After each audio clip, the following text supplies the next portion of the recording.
कमरेडलाई हाम्रो पार्टीको यो 8औं राष्ट्रिय महाधिवेशन उद्घाटन सत्रमा प्रमुख अतिथिकै रूपमा उपस्थित नेपाली कांग्रेसका सभापति तथा देशका सम्माननीय प्रधानमन्त्री शेरबहादुर देउवाजी, पूर्व प्रधानमन्त्री तथा नेकपा एकीकृत समाजवादीका अध्यक्ष कमरेड माधव कुमार नेपाल, अन्य सबै राजनीतिक दलका नेता तथा प्रतिनिधि साथीहरू, हाम्रो केन्द्रीय समितिका सबै सहयोद्धा कमरेडहरू र यो 8औं महाधिवेशनमा उपस्थित सम्पूर्ण प्रतिनिधि, पर्यवेक्षक र पत्रकार साथीहरू, समय धेरै घर्किसकेको छ। मैले हिजो बेलुका मात्रै यो प्रथम राष्ट्रिय सम्मेलन भनेर तयारी गरिएको यो प्रक्रियालाई राष्ट्रिय महाधिवेशन भन्ने निर्णय हिजो साँझ मात्रै गरिएको थियो स्थायी समितिबाट र आज बिहान मात्रै केन्द्रीय समितिको औपचारिक बैठकबाट यसलाई 8औं राष्ट्रिय महाधिवेशनको रूपमा अगाडि बढाउने निर्णय गरिएको थियो।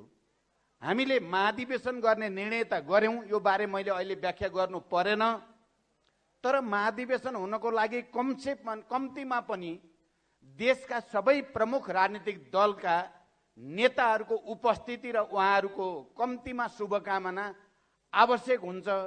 यति छोटो समयको सूचनाबाट सबै पार्टीका नेताहरू उपस्थित गराउन सकिएला त?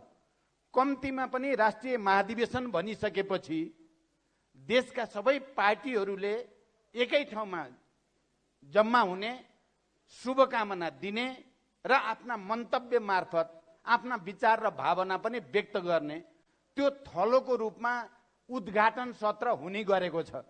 हाम्रो अहिले जति पनि महाधिवेशनहरू भए ती सबै पार्टीका महाधिवेशनहरू करिब करिब त्यही रूपमा सम्पन्न भएका छन् र पछिल्लो नेपाली कांग्रेसको महाधिवेशनमा पनि त्यही रूपमा त्यसको प्रस्तुत भयो र एकजना भारतीय नेताले त महाधिवेशनमा बोल्दै गर्दा बडो सुखद आश्चर्य उहाँले व्यक्त गर्नुभयो। यस्तो त मैले संसारमै देखेको थिइनँ, यो त नेपालमै देखियो।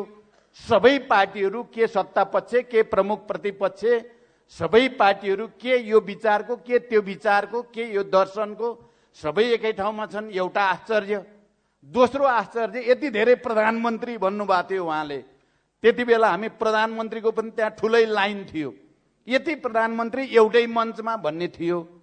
त्यसकारण मैले यति छोटो अवधिमा सबै पार्टीका नेताहरूको समय मिल्ला नमिल्ला भन्ने एउटा चिन्ता हामीलाई थियो, तर छोटै समयको सूचनामा पनि सम्माननीय प्रधानमन्त्रीजीदेखि सबै पार्टीका नेताहरू, यद्यपि कोही प्रमुख नेता बाहिर भएको हुनाले उपस्थित हुन नसकेको कुरा पनि यहाँ जानकारी भइसकेको छ, सबैको उपस्थिति भयो र यति लामो समयसम्म हामी झन्डै 3-3:30 बजेदेखि अब 7 बज्न लाग्यो, यत्रो समयसम्म सबै नेता साथीहरू धैर्यतापूर्वक बस्नु भएको छ।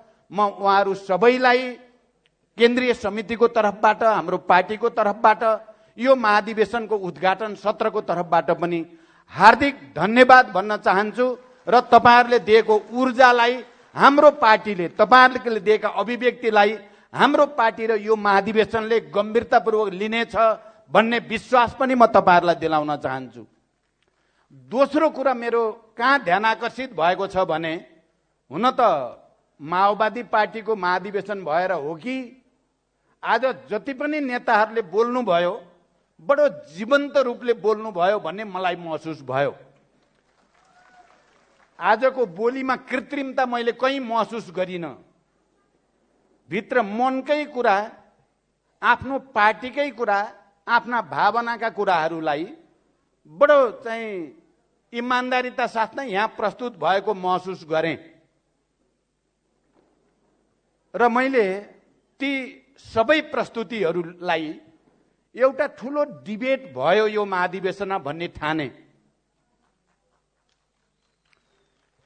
बडो यो हामी माओवादीको निम्ति खुसीको कुरा हो, गर्वको कुरा पनि हो।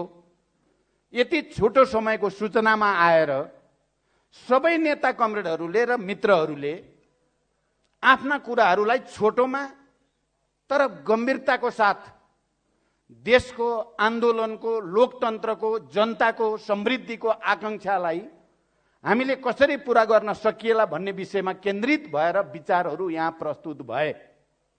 तपाईहरूले यो हाउसले मलाई लाग्छ सबै नेताहरूले बोल्दा तपाईहरूले ताली लगाउनु भयो। म बडो गम्भीरतापूर्वक तपाईँहरूलाई पनि हेरिराखेको थिएँ। तपाईँहरूले विचार मिल्ने नेताले बोल्दा पनि नमिल्ने नेताले बोल्दा पनि ताली लगाइ नै राख्नु भयो। किन ताली लगाउनु भयो भन्दा यो एउटा ग्रेट डिबेट ठान्नुभयो तपाईँहरूले। महाधिवेशनको एउटा ठुलो भाग सफल भइसक्यो र यो महाधिवेशनको ग्रेट डिबेटको सुरुवात गराउने, महान बहसको सुरुवात गराउने देशका सबै नेताहरूले जो भूमिका खेल्नुभयो, यसको निम्ति पनि म पार्टीको तर्फबाट र यो महाधिवेशन हाउसको तर्फबाट तपाईँहरूले पटक पटक लगाएको तालीको प्रतिनिधित्व गर्दै म सबै नेताहरूलाई फेरि हार्दिक बधाई र धन्यवाद भन्न चाहन्छु। मैले के महसुस गरेँ भने यो महाधिवेशन हामीले छोटो समयमा सम्मेलनलाई महाधिवेशन भनिए पनि र भोलिदेखि बन्द सेसनमा हामीले कसरी प्रस्तुत हुने भन्ने कुराको दिशानिर्देश यहाँ भइसक्यो। यहाँ एकजना नेताले भन्नुभयो यो महाधिवेशन माओवादी केन्द्रको मात्रै महाधिवेशन हुने छैन। यो महाधिवेशनले लिने निर्णय, यसका संकल्पहरू, यसका कार्यदिशाहरूले देशकै राजनीतिलाई महत्त्वपूर्ण प्रभाव पार्नेछ। त्यस अर्थमा यो महाधिवेशनतिर सिङ्गो देशले गम्भीरतापूर्वक हेरेको छ। यो हेरेको छ सिङ्गो देशले भन्ने कुराको एउटा सजीव प्रमाण त नेताहरूको उपस्थिति र उहाँहरूको अभिव्यक्ति नै हो। यहाँ राप्रपाको तर्फबाट देखि उहाँले भन्नुभयो हाम्रो त भिन्नै विचार हो भन्दा भन्दै पनि राष्ट्रिय स्वाधीनता र राष्ट्रवादको पक्षमा राष्ट्र सर्वोपरि हो भन्ने कुरामा हामी सबै नेपाली र सबै नेपालका राजनीतिक दलहरूको सहमति छ भन्ने कुरा पनि भन्न छुटाउनु भएन। आज मैले सिपिजीले पहिला त सिपिजीले प्रस्तुत गर्दा हुन त उहाँले आफ्नो विचार बडो चाहिँ खुला ढङ्गले नै राख्ने गर्नुहुन्छ। कहिलेकाहीँ अलि राखेको तितो हो कि जस्तो त लाग्छ, तर पनि उहाँले राख्नुहुन्छ।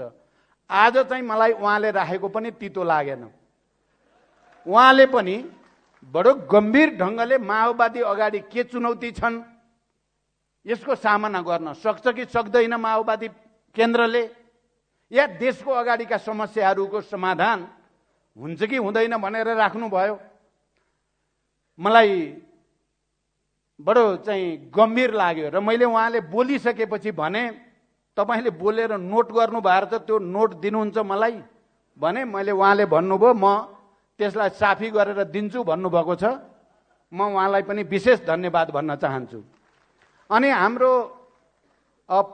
हामी सँगै धेरै लामो समयसम्म काम गरेका कमरेड सीपी गजुरेल, उहाँले आज जुन ढङ्गले प्रस्तुत गर्नुभयो र तपाईँ कमरेडहरूले उहाँको प्रस्तुतिमा जस्तो प्रतिक्रिया दिनुभयो, मैले यसलाई पनि एउटा ठुलो ऐतिहासिक सन्दर्भ सहितको सकारात्मक सन्देशको रूपमा लिएको छु। म कमरेड सीपी गजुरेललाई पनि धन्यवाद भन्न चाहन्छु। मैले अहिले लामो व्याख्या गरेर समय लिन्न। मैले प्रधानमन्त्रीजीलाई भने म छोटो बोल्छु, अरू साथीहरूलाई पनि भनेको छु म छोटो बोल्छु, म छोटै बोल्छु। म विस्तारपूर्वक त भोलि बन्द सत्रमा बोलाउँला हाम्रो विचार, रणनीति, कार्यनीति, सिद्धान्त, सङ्गठनको बारेमा।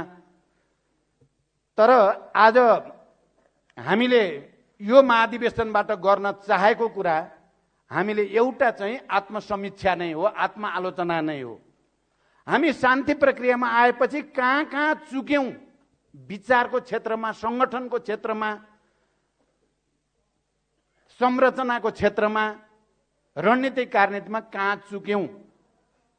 र म यति चाहिँ अहिले सुरुमै भन्न चाहन्छु र यो प्रस्तावमा सबभन्दा धेरै आत्मसमीक्षा मैले मेरै गरेको छु। तपाईहरुले त्यो प्रतिवेदन पारित भइसकेपछि देख्नुहुनेछ। जनयुद्धको तयारी र नेतृत्व गर्ने अवसर मलाई जुट्यो। शान्ति सम्झौतामा हस्ताक्षर गर्ने, 12 बुँदे समझदारी गर्ने, संयुक्त जनआन्दोलन उठाउने, संविधान सभा प्रधानमन्त्री जसरी भन्नुभयो, यो सबै अवसर पनि मलाई प्राप्त भयो। भने अहिले माओवादी आन्दोलन कमजोर जस्तो, माओवादी पार्टी कमजोर जस्तो देखिनुमा मैले अरूलाई आरोपित गरेर हुँदैन। मैले प्रमुख नेताको हैसियतले म भित्र नै खोज्नुपर्छ भनेर मैले आफैलाई चिरफार गरेको छु। कमरेडहरू, मैले आफैलाई चिरफार गरेको छु। मलाई लाग्छ कमरेड सीपी गजुरेलदेखि कमरेड किरण, विप्लव लगायत बाबुरामजीहरू सबैले र माधवजीले अहिले मलाई भन्नुभयो तपाईँले दस्तावेज दिनुहोस् भनेर। मैले त हामीले नै पहिला बाँडेका छैनौँ, हामी आपसमा भोलिदेखि बाँडेपछि म तपाईँलाई दिउँला भनेको छु। मलाई लाग्छ यसले हामी सबैलाई, खालि माओवादीलाई मात्रै होइन, नेपालमा साँचो अर्थमा कम्युनिस्ट आन्दोलनलाई बलियो बनाउन चाहने, समाजवादी अभियानलाई साँचो अर्थमा अगाडि बढाउन चाहनेहरू सबैलाई एउटा उत्प्रेरणा दियोस् भन्ने उद्देश्यको साथ यो महाधिवेशनमा हामी प्रस्तुत हुँदैछौँ। म सबै नेतागण र सम्पूर्ण प्रतिनिधि साथीहरूलाई सुरुमै यो जानकारी गराउन चाहन्छु र तपाईँहरू सबै पनि गम्भीर आत्मसमीक्षा सहित नयाँ ढङ्गले जनतामा प्रस्तुत हुने र जनता र राष्ट्रको बृहत्तर हितको निम्ति आफूलाई समर्पित गर्ने हिसाबले यो महाधिवेशनमा प्रस्तुत हुनुहुनेछ। र अहिले जसरी यो उद्घाटन सत्रमा विभिन्न विचार कोणहरूबाट देश र जनताको निम्ति कुराहरू राखिएको छ, त्यसलाई चिन्तन मनन गर्नुहुनेछ, म यो पनि भन्न चाहन्छु। अनि त्यसको साथै आजको एउटा महत्त्वपूर्ण मैले महसुस गरेँ। हुन त बिहान मेरो कमरेड केपी ओलीसँग पनि कुरा भएको थियो फोनमा। उहाँ झापामा हुनुहुँदो रहेछ। उहाँले भनेको त्यही थियो जे अहिले कमरेड शङ्कर पोखरेलले भन्नुभयो महासचिवको हैसियतमा।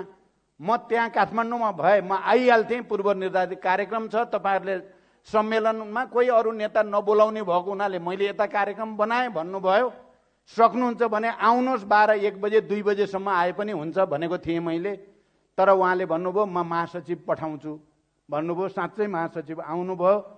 महासचिवको हैसियतले उहाँले जे कुरा राख्नुभयो त्यो पनि मलाई लाग्छ हामी सबैको लागि मननयोग्य कुरा नै उहाँले राख्नुभयो।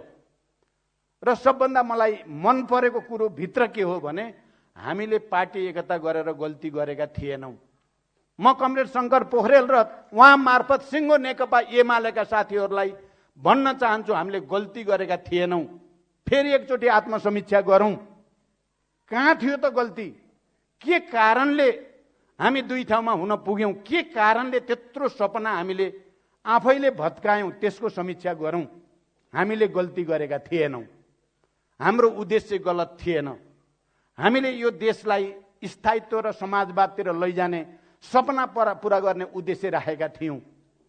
उहाँले जुन स्पिरिटमा राख्नु भएको छ, हाम्रो लागि पनि त्यो चिन्तन मनन गर्न लायक छ। म अहिले यहाँ कुरा भइसक्यो, यो उद्घाटन सत्र हो।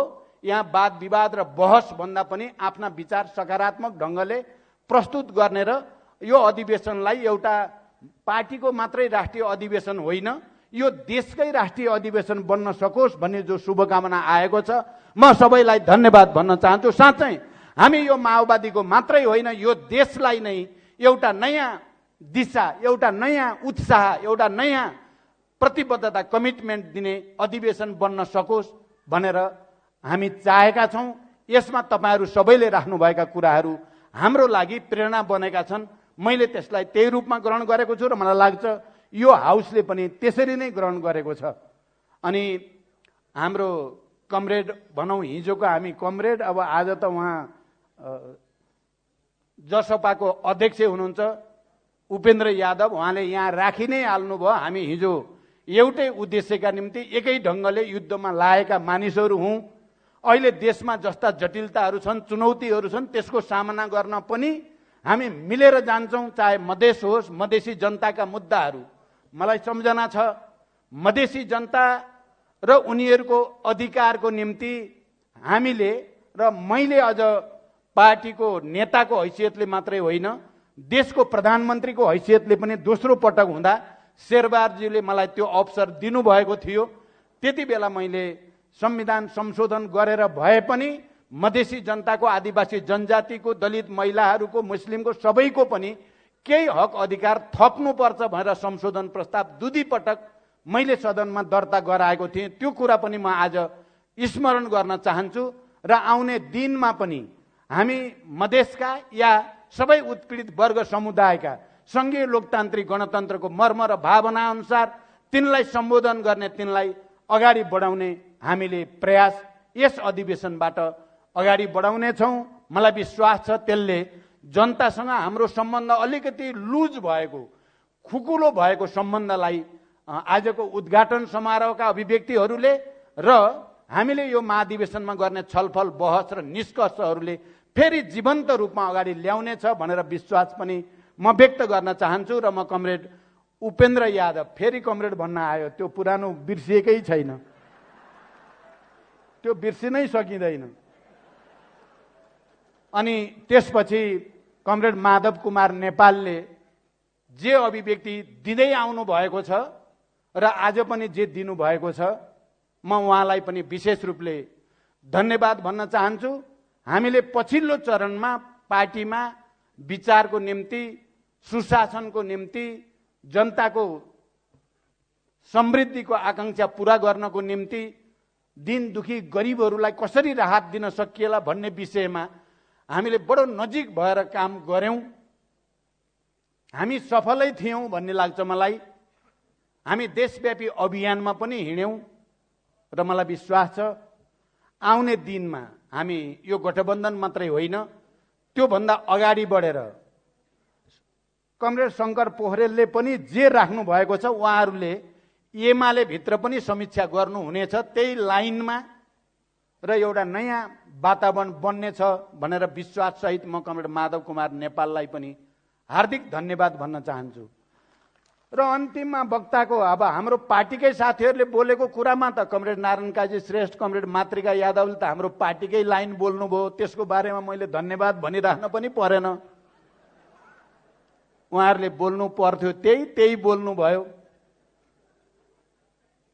अब बडो संक्षिप्त बोल्ने हाम्रो प्रधानमन्त्रीजी आज बडो सुन्दर बोल्नु भएको लाग्यो। त्यो कस्तो मिठो बोल्न सके जस्तो लाग्यो र उहाँ कस्तो मान्छे बडो सोझो जस्तो पनि, इनोसेन्ट हो कि जस्तो पनि, सजिलै भनिदिनु भयो यो सबै प्रचण्डले नै भयो है, नत्र हुन्थेन भनिदिनु भयो उहाँले त।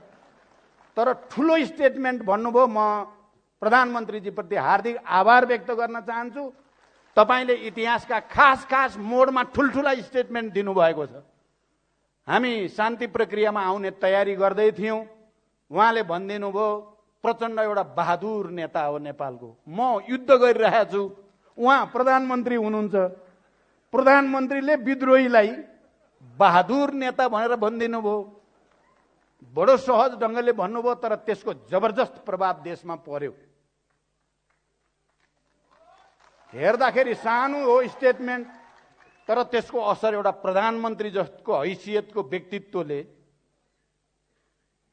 विद्रोही नेतालाई बहादुर, सानो कुरा होइन। पछिल्लो पटक हामी प्रधानमन्त्री लेनदेन गर्यौं, आलो पालो गर्यौं हामी केही समय। मैले जति बेला जे गर्ने भनेर उहाँको र मेरो सहमति भएको थियो, मैले त्यति बेला त्यसरी नै मैले प्रधानमन्त्री छोडेर उहाँलाई प्रधानमन्त्री प्रस्तावित गरेँ। उहाँले संसदको मञ्चबाट सम्बोधन गर्नुभयो र भन्नुभयो, बडो सजिलै भन्नुभयो, प्रचण्ड चाहिँ राजनेता नै रहेछ, राजनेता भेटियो भन्नुभयो उहाँले। सजिलै भन्नुभयो, तर ठुलो स्टेटमेन्ट भन्नुभयो उहाँले। स्टेटमेन्ट त ठुलो हो नि, धेरै ठुलो स्टेटमेन्ट भन्नुभयो। आज बडो इमान्दारिता साथ आजको परिवर्तनको निम्ति, संविधान सभाको निम्ति, संघीय लोकतान्त्रिक गणतन्त्रको निम्ति, शान्ति सम्झौताको निम्ति माओवादीको भूमिका, त्यसको नेतृत्वको हैसियतले प्रचण्डको भूमिकाबारे जे भन्नुभयो, मैले साँच्चै हृदयदेखि आभार व्यक्त गर्न चाहन्छु। मलाई अलिअलि डर लागेको छ। अलिअलि डर के लागेको छ भने कङ्ग्रेसभित्र उहाँले अलिअलि आलोचना खेप्न पर्ने त होइन अहिले, तर मलाई लाग्छ उहाँ धेरै अनुभव हासिल गरिसक्नु भएको छ। त्यो सानातिना आलोचना र विरोधले उहाँको छाला धेरै दह्रो भइसकेको हुनाले उहाँले सजिलै भनिदिनु भयो गठबन्धन चाहिँ कुनै हालतमा म त चाहन्छु परैसम्म लैजाने चुनाव पछि पनि भनिदिनु भयो यहाँ सजिलै। तपाईँ हामी सबैले सुन्न चाहेको कुरा त्यही थियो उहाँको मुखबाट। गठबन्धन जान्छ भनिदिनु भयो, त्यो पनि ठुलो स्टेटमेन्ट भन्नुभयो उहाँले। हामी सबैलाई चाहिएकै त्यही हो। अब अर्को कुरा त उहाँले आफ्नो विचार भन्नुभयो, त्यो स्वतन्त्रता उहाँलाई छ। एमसीसी बारे उहाँले आफ्नो कुरा भन्नुभयो, तर उहाँले हामी कहाँ हो चाहिँ यो राष्ट्रघाती भएको त्यो देखाइदिनु पर्यो मलाई। म राष्ट्रघात चाहन्छु त म पनि देशभक्त हो भन्ने कुरा त प्रमाणित छ भन्नुभयो। र हामी छलफल गर्दैछौँ, छलफल गरेर हामी समझदारी बनाउँछौँ भन्नुभयो। यो पनि ठुलो कुरा नै भन्नुभयो। मानिसहरूमा जो कन्फ्युजन थियो नि कता कता, अब सत्ता पक्ष र प्रतिपक्षको बीचमा सदनभित्र जित चलिराखेको छ, त्यसमा विभिन्न खालका अभिव्यक्ति आएको सन्दर्भमा प्रधानमन्त्रीको यो अभिव्यक्ति पनि धेरै महत्त्वपूर्ण अभिव्यक्ति आयो भन्ने लाग्छ।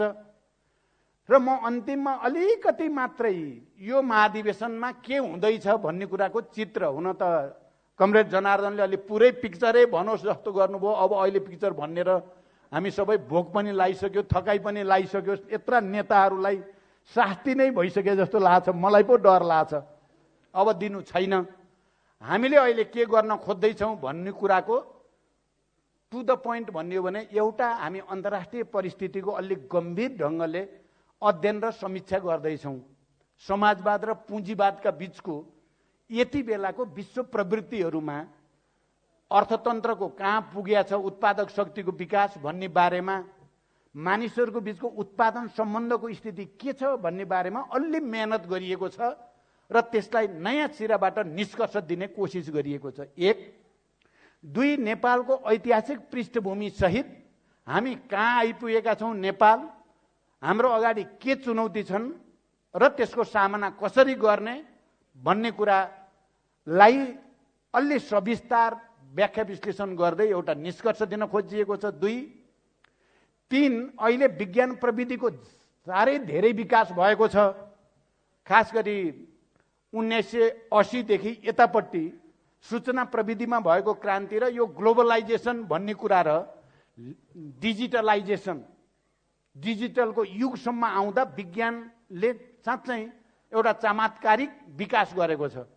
त्यो विज्ञान प्रविधिको विकासको विश्व अर्थतन्त्रमा कस्तो प्रभाव छ, विश्व राजनीतिमा कस्तो प्रभाव छ, मानिसहरूको आपसी सम्बन्धमा कस्तो प्रभाव छ भन्ने कुराको समीक्षा गरिएको छ। र यसले यो विज्ञान प्रविधिले समाजवादलाई अस्वीकार गरेको छ कि समाजवाद चाहिँ नभई नहुने भनेको छ त।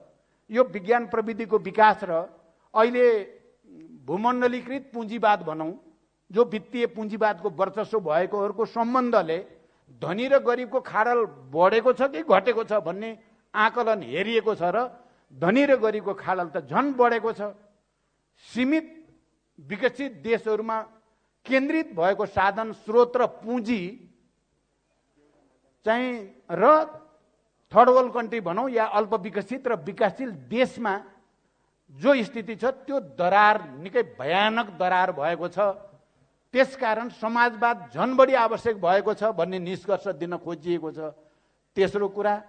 चौथो कुरा, हामीले हाम्रै राजनीतिक विकासको सन्दर्भ ल्याउँदै चाहिँ हामी अब कस्तो कार्यदिशा अन्तर्गत समाजवाद उन्मुख समृद्धि भनेको के हो र त्यो समाजवाद उन्मुख समृद्धि हुँदै सामाजिक न्याय र विकासको नयाँ युगतिर देशलाई लैजाने, यो देशका सबै उत्पीडित वर्ग, जाति, क्षेत्र, समुदायको हक अधिकारलाई संरक्षित गर्ने के उपाय हुन सक्छ भन्ने बारेमा नयाँ र अलिकति परिमार्जित कार्यनीति र रणनीति प्रस्तुत गरिएको छ। चौथो।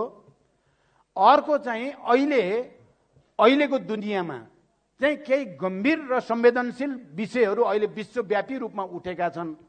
एउटा त यो पर्यावरण विनाशको समस्या, पृथ्वीको तापक्रममा भइरहेको वृद्धि, जलवायु परिवर्तन, समुद्रको सतह बढ्ने, हिउँ परत पग्लेर समुद्रको सतह बढेर समुद्र वरिपरि भएका देशहरूको अस्तित्व खतरामा पर्ने, यत्रो विकास भयो विज्ञान प्रविधिको भनिएको छ।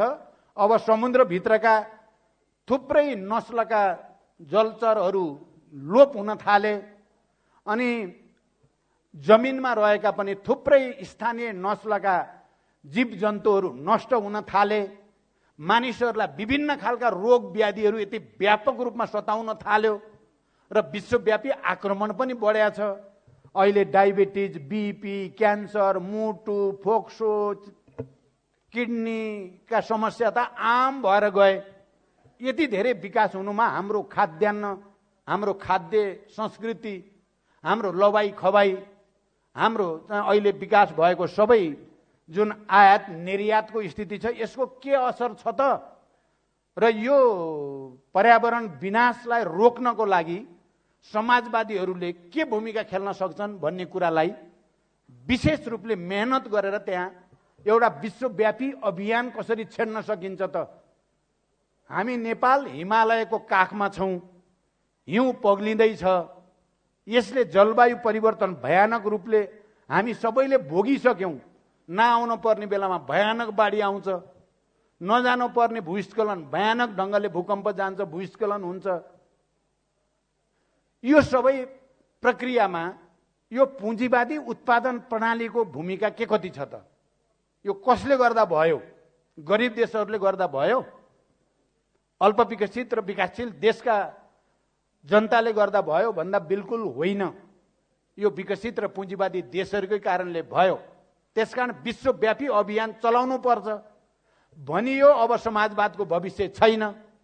अब पुँजीवादको दिग्विजय भयो भनियो 1990 पछि। खास गरी औपचारिक ढङ्गले सोभियत सङ्घ र पूर्वी युरोपका समाजवादी देशहरूको विघटन भइसकेपछि पश्चिमा देशहरूमा एउटा ठुलो बुद्धिजीवीहरूले भन्न थाले अब पुँजीवादको दिग्विजय भयो, अब विचारको अन्त्य भयो, अब राष्ट्रहरूका सीमा भत्किए, अब सब चाहिँ निजीकरण, उदारीकरण, सीमा भत्काएर जहाँ पनि जो पनि जान पाउने हुन पर्यो भनियो।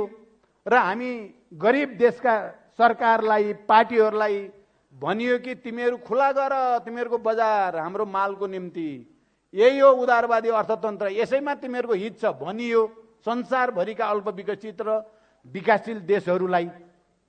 हामी त हो क्यारे भन्ठानेर जति पाइन्छ लिने भन्नेतिर गयौँ, तर झन् पछि झन् हामी गरिब हुँदै गयौँ। झन् पछि हामी जेमा आत्मनिर्भर थियौँ, पहिला हामी अन्नबालीमा आत्मनिर्भर थियौँ, अहिले छैनौँ। अरबौँको अन्न विदेशबाट ल्याउन पर्छ। पहिला हामी जेमा आत्मनिर्भर थियौँ, अहिले छैनौँ, झन् परनिर्भर भयौँ। हामीलाई त त्यो प्रेस्क्रिप्सन गर्ने देशहरूले आफ्नै लागि त त्यसो गरेका छैनन्। उनीहरूले आफ्नो लागि त संरक्षण, तपाईँ हेर्नुभयो भने एकदम अब सुपर पावर अमेरिकाले त्यहाँ संरक्षणवादको नीति ल्याएको छ। त्यहाँ कम्पनीहरू टाट पल्टिन लाग्दा जस्तो चाहिँ 1908 जो ठुलो मन्दी आयो, त्यो मन्दी आएपछि त राज्यले यति धेरै चाहिँ अनुदान र ऋण सस्तो दिएर कम्पनीहरूलाई बचाउने काम गर्यो। त्यहाँ शिक्षा स्वास्थ्यमा यति ठुलो लगानी गरेको छ।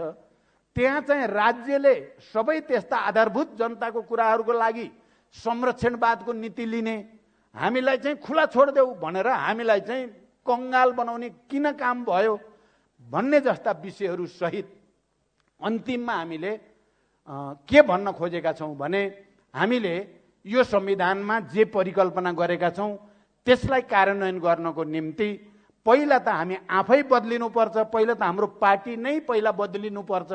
हामीले नै आत्मसमीक्षा गर्नुपर्छ र जनतासँग, श्रमसँग जोडिने, उत्पादन कार्यसँग जोडिने एउटा नयाँ संस्कारको हामीले विकास गर्नुपर्छ भनेर शिक्षा, स्वास्थ्य, रोजगारी, पर्यावरणको संरक्षण, प्रकृतिको संरक्षण लगायतका विषयहरूलाई लिएर स्थानीय समुदायको हितलाई प्राथमिकता दिएर उत्पादन, श्रम र सांस्कृतिक रूपान्तरणको अभियान गर्ने र नेता कार्यकर्ताहरू निश्चित अवधि जनतासँग घुलमिल भएर सामूहिक जीवन बिताउने, सँगै खाने, सँगै बस्ने एउटा अर्को चाहिँ भ्रूण, यो ठुलो चमत्कार हुन्छ म भन्दिनँ, तर एउटा भ्रूण दिने भन्ने हाम्रो कोसिस भएको छ।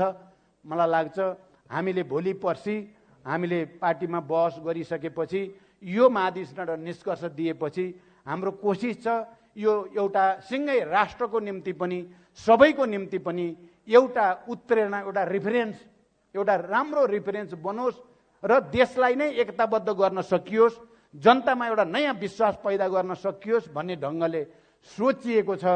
यही कुरा संक्षिप्तमा राख्दै फेरि एकचोटि सबै नेता साथीहरूलाई र सम्माननीय प्रधानमन्त्रीलाई आभारसहित धन्यवाद व्यक्त गर्दै म यो उद्घाटन समारोह यही समाप्त भएको घोषणा गर्छु। धन्यवाद, अभिवादन।